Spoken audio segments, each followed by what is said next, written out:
આજે કાર્તક વદ દસમ છે, સોમવાર છે, 25/11/2024 વર્ષ છે. વચનામૃત 64, 65 અને 66 આ તત્વજ્ઞાનના જ છે બધા, પણ સમજી શકાય એવા છે. 64મું થોડું કઠિન હતું, પણ આ વચનામૃત સમજાય એવા છે. શ્રીમદ ભાગવતને વિશે વાસુદેવ, સંકર્ષણ, પ્રદ્યુમ્ન અને અનિરુદ્ધ આ 4 સ્વરૂપનું વર્ણન કર્યું છે. ચર્ચા વિચારણા થયેલી છે. હવે આના ઉપરથી શું થાય છે? આ જે સ્વરૂપો છે તો અહીંયા આપણે જોઈ લઈએ. ને વાર્તા કોઈ ઠેકાણે સગુણ કરીને કહે છે અને કોઈ ઠેકાણે નિર્ગુણ કરીને કહે છે. પણ એટલું ધ્યાન રાખવું જોઈએ, જ્યારે નિર્ગુણ કરીને કહે છે ત્યારે વાસુદેવ ભગવાનને કહે છે, અને જ્યારે સગુણ કરીને કહીને કહે છે ત્યારે સંકર્ષણ, અનિરુદ્ધ, પ્રદ્યુમ્નને કહે છે. માટે નિર્ગુણપણે કયા હોય ત્યારે સાંભળનારાને, વાંચનારાની મતિ ભમી જાય છે. શું કે નિર્ગુણનો અર્થ શું કરે છે? શું કરે દર્શનભાઈ? નિર્ગુણનો અર્થ નિરાકાર. શું કરે છે? નિરાકાર અર્થ કરવાનો નથી. નિર્ગુણનો અર્થ નિરાકાર કરવાનો નથી. નિર્ગુણનો અર્થ એ કરવાનો છે કે સત્વ, રજ અને તમ એ 3 માયિક ગુણથી રહિત છે. કેમ ભગવાન એક થેકા બેઠા થકા હજારો જગ્યાએ પોતાનું સ્વરૂપ બતાવી શકે છે? જ્યારે જ્યારે નિર્ગુણપણે કરીને કયા હોય ત્યારે વાસુદેવ ભગવાનને કયા હોય, અને સગુણપણે કરીને કયા હોય ત્યારે અનિરુદ્ધ, પ્રદ્યુમ્ન અને સંકર્ષણને કરેલા હોય. તો કે આ અનિરુદ્ધ, પ્રદ્યુમ્ન અને સંકર્ષણ છે શું? આ કયું તત્વ છે? તો કે ભગવાનના જ સ્વરૂપ છે. તો ભગવાનના સ્વરૂપ સંકર્ષણ, અનિરુદ્ધ, પ્રદ્યુમ્ન ભગવાનનું સ્વરૂપ હોય તો જેમ ભગવાન જેમ નિર્ગુણ છે તેમ આ નિર્ગુણ કેમ ન હોય? ભગવાનના જે અવતારો પૃથ્વી ઉપર થાય છે બધા નિર્ગુણો જ છે. પછી મચ્છ આવે, પછી કચ્છ આવે, પછી વારા આવે, કલ્પી આવે, જે કપિલ આવે, દત્તાત્રેય આવે, જે વ્યાસ આવે, એ બધા નિર્ગુણ જ છે. જે અવતાર, કોઈ કડા અવતાર, કોઈ અંશ અવતાર, જે રીતે ભગવાનની ઈચ્છા હોય તે. તો પછી સંકર્ષણ અને પ્રદ્યુમ્ન આ તમારા સ્વરૂપ છે તો એને સગુણ કેમ કહેવાય? એટલે મહારાજે સ્પષ્ટીકરણ કર્યું છે. જુઓ, માટે જ્યારે નિર્ગુણ કયા હોય ત્યારે સાંભળનારાની ને વાંચનારાની મતિ ભમી જાય છે, ને એમ જાણે છે કે ભગવાનનો આકાર નથી. પણ કયો અર્થ લેતા નથી? નિર્ગુણ કહી દે એટલે શું કહે છે? ભગવાનનો આકાર નથી એમ કહી દે છે. પણ એમ નથી લેવાનું. શું લેવાનું છે? ભગવાન આપણા જેવા 3 ગુણોવાળા નથી. સત્વ, રજ અને તમ ગુણથી આપણા ભગવાન યુક્ત નથી.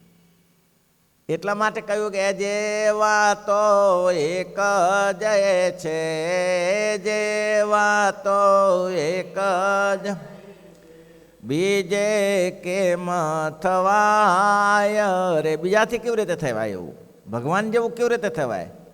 ભગવાચ્ય ભગવાન એક જ છે.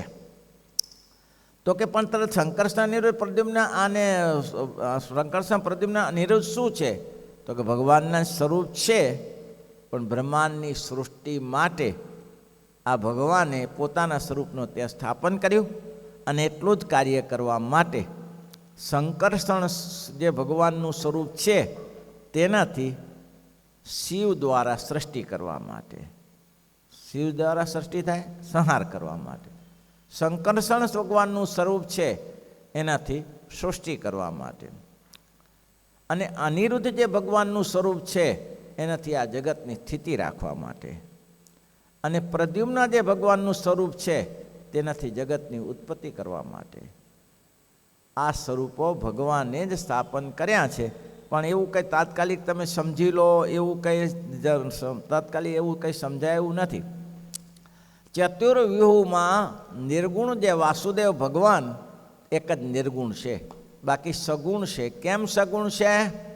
તો કે એને બ્રહ્મા, વિષ્ણુ ને શિવની પાસે આ જગતની ઉત્પત્તિ, સ્થિતિ, પ્રલયને કરાવવા માટે. તો કે એ ભગવાન પોતે હોય તો આ સ્વરૂપ બનાવવાની છે, પોતે ન થઈ શકે? તો કે થઈ શકે, બધું થઈ શકે. કેમ? નરેન્દ્ર મોદી બધું કારખાનું ન ચલાવી શકે? આ તો લૌકિક દર્શન છે. ના ચલાવી શકે?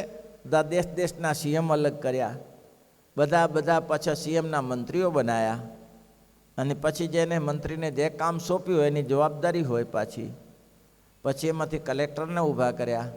કલેક્ટર આખો તાલુકો સંભાળતો હોય છે, જિલ્લો સંભાળતો હોય છે, તાલુકો આખો મામલેદાર સંભાળતો હોય છે. અને શિક્ષાપત્રીમાં કહ્યું જ, ભૂતાદિ ઉપદ્રવે ક્વાપી વર્તમાન નારાજણાત્મકમ જપ્યમ ચ હનુમાન મંત્ર જપ્યન ક્ષુદ્ર દેવત. આ શ્લોક મૂક્યો છે શિક્ષાપત્રીમાં કે ભૂતાદિકનો ઉપદ્રવ થાય ત્યારે તમારે શું કરવું? નારાયણ કવચનો જપ કરવો અથવા હનુમાનજીના મંત્રનો જપ કરવો. તો ભાઈ એ શું કરવા? તમે પ્રગટ છો તો તમે આનું કામ કરો ને.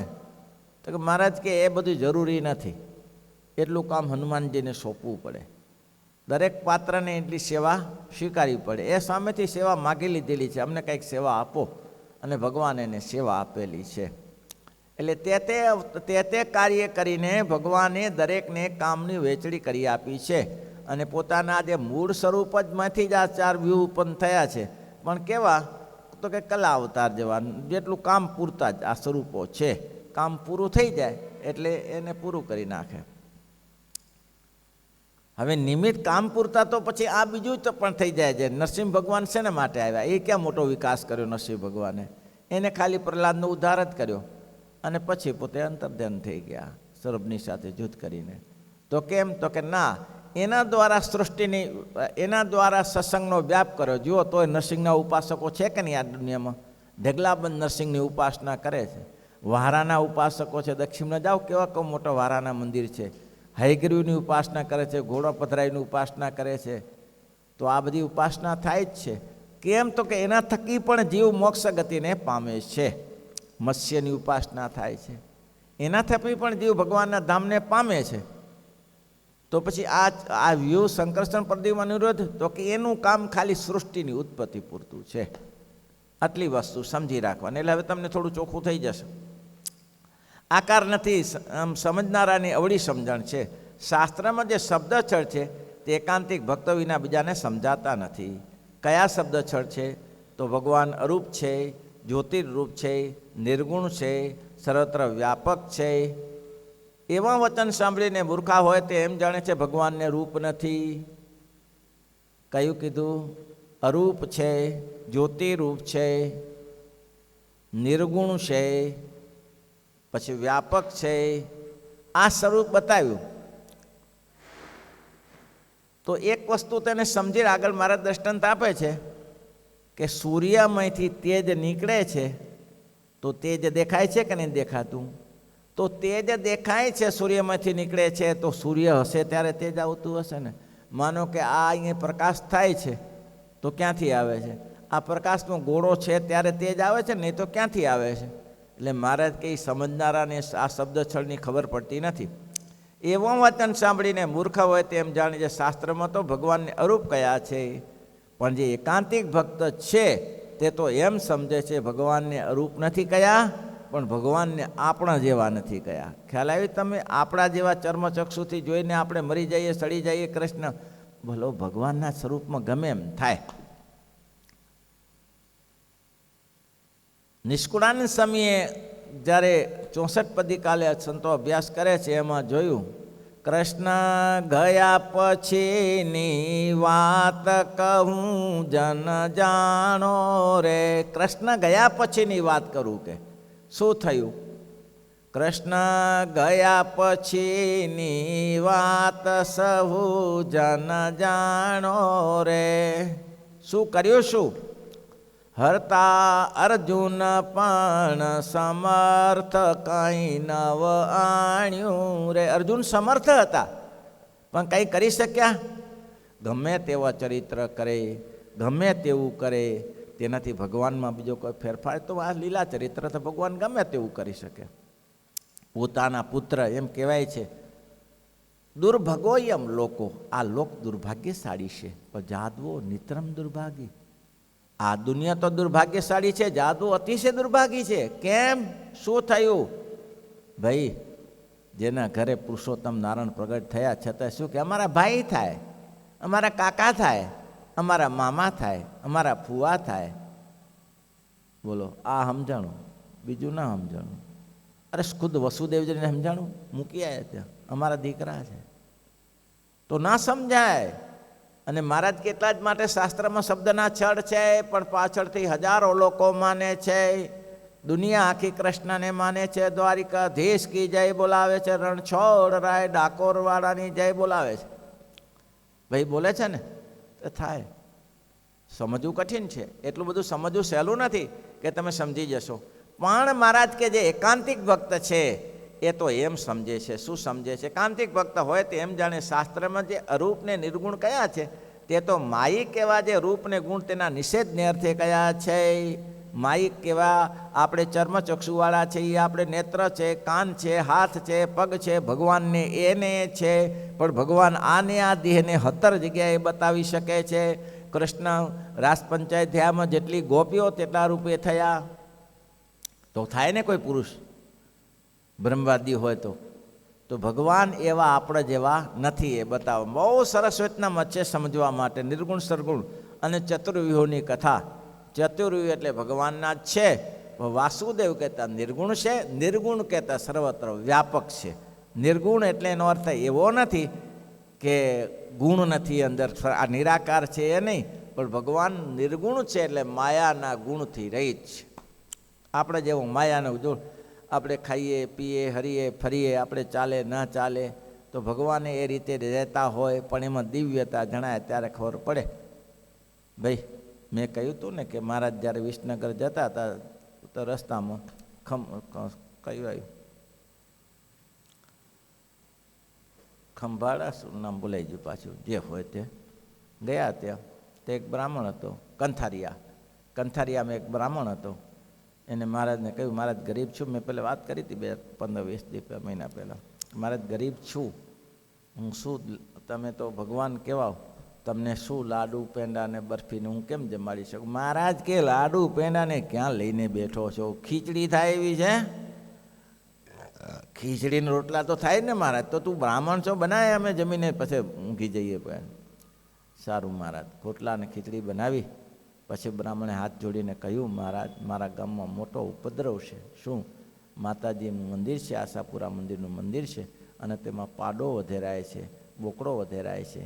આના ઉપર દયા કરો ને. મારે તારે શું લેવા દેવા? હું એની પૂજા કરું છું મહારાજ. મહારાજ કે મંદિર નહીં? તો કે એ પાડાની પૂજા તું કરે છે? ના ના ના, મારે કાંઈ લેવા દેવા નહીં, પણ હું એ દેવીની તો પૂજા કરું છું ને મહારાજ. એવું છે? તો કે હવે તારે શું કરવું છે? કે મહારાજ આ લોકોને સદબુદ્ધિ આવે એવું કરો ને. હવે એ મહારાજ કે એમાં અમારી ચ જરૂર હતી, તું એકલો કરી શકીશ. શું કરું? માતાજીની મૂર્તિ તળાવ મોડ નજીકમાં છે, પધરાવી દે અંદર. 18 મણની મૂર્તિ કેમ પધરાવાય? 18 મણની મૂર્તિ, આટલી મોટી શિલાની મૂર્તિ હું કેવી રીતે પધરાવી શકું? અરે કે તું બધું કરી શકીશ. કેવી રીતે? જ્યારે મૂર્તિને હાથ લગાડે ને ઉપડે નહીં ને ત્યારે મૂર્જી બ્રહ્મચારી છે એ ખડેલી હનુમાનજીથી એને આશીર્વાદ મળ્યા હતા. આ હનુમાનજીનું સ્વરૂપ છે અને તું યાદ કરજે એટલે મૂર્તિ ઉપડી જશે. લ્યો, હવે આ કાંઈ માણસનું કામ છે? પેલો જીવો મૂર્તિ પાસે રાત્રે 12 વાગે મૂર્તિ માતાજીને પ્રાર્થના કરીને બાથ ભરી ફૂલ જેવા થઈ જાય માતાજી. પધરાય એવું પાણીમાં જઈને વચમાં. બોલો, સવારે આવ્યા માતાજી નહીં, અરે બધા માતાજી ક્યાં ગયા, માતાજી ક્યાં ગયા? એટલે પૂજારી માતાજી ક્યાં ગયા? હવે અમને શી ખબર માતાજી ક્યાં ગયા? અમે તો પૂજા કરવા બેઠા છીએ, રાત્રે તો ઊંઘતા તો હોઈએ ને, પણ ગયા ક્યાં છે? પછી બહુ કહ્યું તારે કે ભાઈ જાણે છે. તું જાણે છે તો બોલ ને. પણ ના પાડી માતાજી. કેમ ના પાડી? માતાજીએ એમ કહ્યું છે કે જે દશેરાએ જે પાડો અહીંયા મને વધારાવે છે અને ધરાવે છે એ મા પાપ કરે છે. જ્યાં સુધી અહીંયા પાડો ને બોકડો વધેરાશે ત્યાં સુધી પાછી નહીં આવું. આવું વચન કરીને ગયા છે. તો કે અમારે શું કરવું પડે? માતાજી એમ કહ્યું કે ગામ સાકતા ગામ બહાર નીકળે અને હાથમાં પાણી લઈને પ્રતિજ્ઞા કરે કે હવે પછી અહીંયા પાડો નહીં વધારવામાં આવે અને માતાજીને અમે મીઠી પેઢી એટલે સાટા પેંડા ઇત્યાદિ દૂધપાક પૂર્યા ધરાવીશું. આવો પ્રતિજ્ઞા કરો, પછી માતાજી પાછા આવશે. તો કે ભાઈ માતાજીનો કોપ થાય તો બધું કરવું પડે. તારે માતાજી પોતે કોપાય તો પછી કંઈક કરવું તો પડે ને. તે બધા ભેગા થયા અને પ્રતિજ્ઞા કરી, પાણી લીધું અને પછી એને કહ્યું કે માતાજી પાણીમાં બેઠા છે, લેતા આવો. હવે એટલો તો એને વિશ્વાસ હતો કે એકલો બ્રાહ્મણ આટલી મૂર્તિ ચા મૂકી આવે અંદર, એટલો વિશ્વાસ જ હતો ને એનો કે આટલો એકલો બ્રાહ્મણ મૂકી આવે, માતાજી જ્યાં હોતો જ થાય. અને પછી જ્યાં 50 જણા ભેગા થઈને માતાજીને કાઢ્યા બારે. બોલો, તો આ કામ સામાન્ય છે? તો એ દેખાય સામાન્ય, પણ તમે ધારો એ કામ કરી શકે એ તમારું કામ નથી. તમે દેખાડો ઉપાડી ન શકો. કૃષ્ણના વાદ લેવા જાય કે ગોવર્ધન ઉપાડ્યો ને આપણે કે ગોવર્ધન ઉપાડીને તું દેખાડો ઉપાડ, પછી આગળ બીજી વાત કરજે. ગોવર્ધન રાસ પંચાયત એમાં ઘાસ લે, આપણે રાસ લઈએ, એ બધું કરે. એ ભગવાન બધું કરે. એ તો દરેકને ઉડાડી દીધા મહાભારતમાં. પછી પ્રતિજ્ઞા લેરાવે પાછા કે કૃષ્ણ જો સદા નિષ્કામ હોય, જો એક જીવન જન્મીને કોઈ પાપ ન કર્યું હોય તો એમ કે પરીક્ષિત ઊભો થાય તો ઊભો થાય. એ ભગવાન કરી શકે, તમારું કામ નથી ભાઈ. શ્રીપતિ એમ શ્રી